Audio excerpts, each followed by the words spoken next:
Dua Faraj.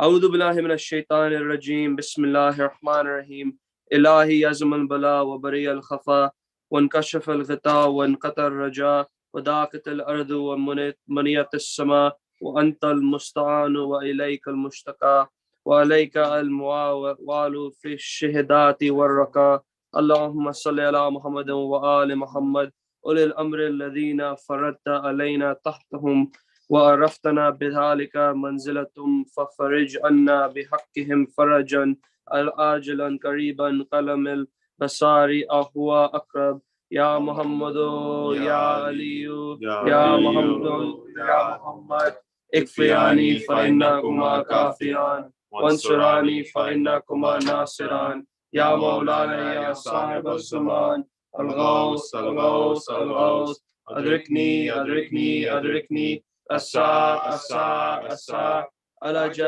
الأجل الأجل يا أرحم الراحمين بحق محمد وآله الطاهرين اللهم صل على محمد وآل محمد.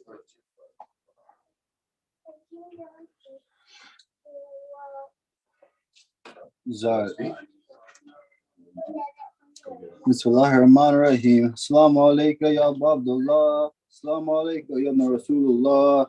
Assalamu alaikum ya Amir al-Mu'minin. Assalamu alaikum ya Fatima al-Zahra.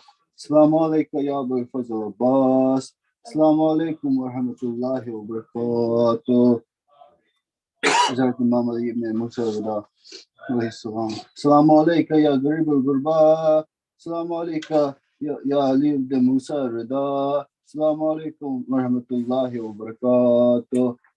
Allahumma salli ala Muhammad wa ali Muhammad. Hazrat Imam Mahdi alayhi salam. Assalamu alaikum ya Sahib al-Asr wa Zaman. Assalamu alaikum ya Imam al-Insi wal Jan. Assalamu alaikum ya Sharik al-Quran. Alaman, Alaman, Alaman. Assalamu alaikum wa rahmatullahi wa barakatuh. Allahumma salli ala Muhammad wa ali Muhammad.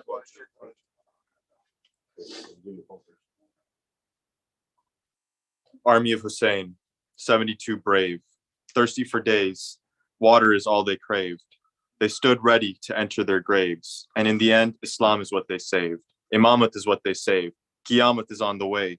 So lanat on the enemies who had a cursed destiny, the ones who thought they had the recipe to replicate Muhammad's progeny. They sat on thrones built dishonestly, forgot the sunnah and acted pompously. And yet, after centuries, we curse the enemies and remember the army of the brave. We remember the army of Hussein. The women wept all night, the burning tents the only light. The sands were stained crimson with the blood of the innocent. Hussein's body lay alone. Hussein's body lay far from home, far from friends and family, far from any type of sanctuary. Mothers, sisters, daughters wept. On Ashura, only the martyrs slept. Their tomb in a wasteland where water never graced them. Salawat. Allahumma salli ala Muhammad wa ali Muhammad. Hold on. Wait. Here now. Hazrat Ali Asghar is Hazrat a three-headed little got son, Hazrat Ali Asghar, and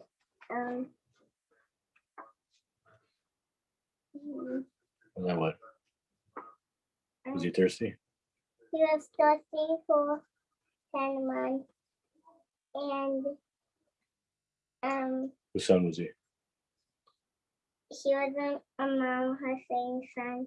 MashaAllah. Or Muhammad wa ala Muhammad sallallahu. Allahumma salli ala Muhammad wa ali Muhammad. Bismillahirrahmanirrahim. Allahumma salli waliyaka Hazratana al-Hasan salawatuka alayhi wa ala alihi fi hazrat as-sa wa fi qawlisa waliyun wa hafizun wa kazun wa nasrun wa waliyun wa inna hatta askanahu tuya rahmatika Allahumma salli ala Muhammad wa ali Muhammad wa ajil. English translation. In the name of Allah, the most benevolent, the most merciful. O Allah, please do send blessings to Muhammad and the household of Muhammad. O Allah, be for you your representation, the Hujjah, son of Al-Hassan. Your blessings be on him and his forefathers in this hour and in every hour. A guardian, a protector, a leader, a helper, a proof and an eye, until you make him live on this earth in obedience to you and cause him to live in it for a long time. Allahumma salli ala Muhammad wa ala Muhammad. Just please remember tomorrow morning, 11 a.m. We have a Qabristan Majlis. Our marhum will be there. I know if you think no one's going to get there at 11, I know there's a couple of people that'll be there. My father, Marhum Tarmum, will be there. Recently, Marhum Ishtiyaq Bandel will be there. We have a lot of community members. Brother Feroz Lada will be there. Sister Auntie Yasina Bojani will be there. They're all waiting for us to go and do this majlis for them tomorrow. So inshallah, join us 11 a.m. at the Laverne Cemetery. And then Monday, we have Ashura Amals. Actually, tonight after the program, we're going to have the Ashura Amal. It's a 2 rakat namaz that you recite. We'll do that here. And then in the morning, also, we have the Ashura Amals for the day of Ashura. 1:30 p.m. We'll start our Julus program, and it'll end with Fakar Shikni. We do Julus, Pursab Imams and Ziyarat Ashura, and Fakar Shikni at the park, and then Shama Riba on Monday as well. Please join us for all these events. If you have any questions, comments, want to participate, please let us know, and we will hope to do the best to answer your question and get you involved.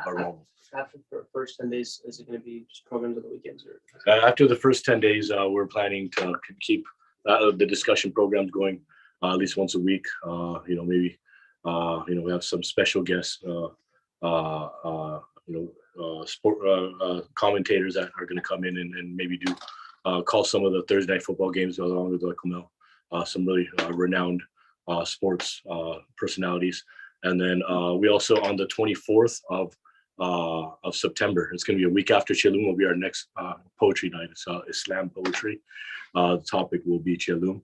And so the details will be released, but the date has been set. It's going to be on the 24th of September, which is the week right after Chelum. So to answer your question, Brother Hadi, we're going to keep continuing, inshallah, to have programs. We appreciate and do need as much help as possible to make these programs happen. On the weekly basis, it takes time to put them up. So please, if you've been watching the programs, help us. You know what I mean? That's the best thing you could do, is play a role in allowing us to produce content for the community. So may Allah give us strength and continue, help us continue on the mission to spread the love of the Ahlul Bayt and the knowledge of the oneness of Allah and the presence of our living Imam in this part of the world. Allahumma salli ala Muhammad wa ala Muhammad wa ala. Nare Haydri. Ya Ali.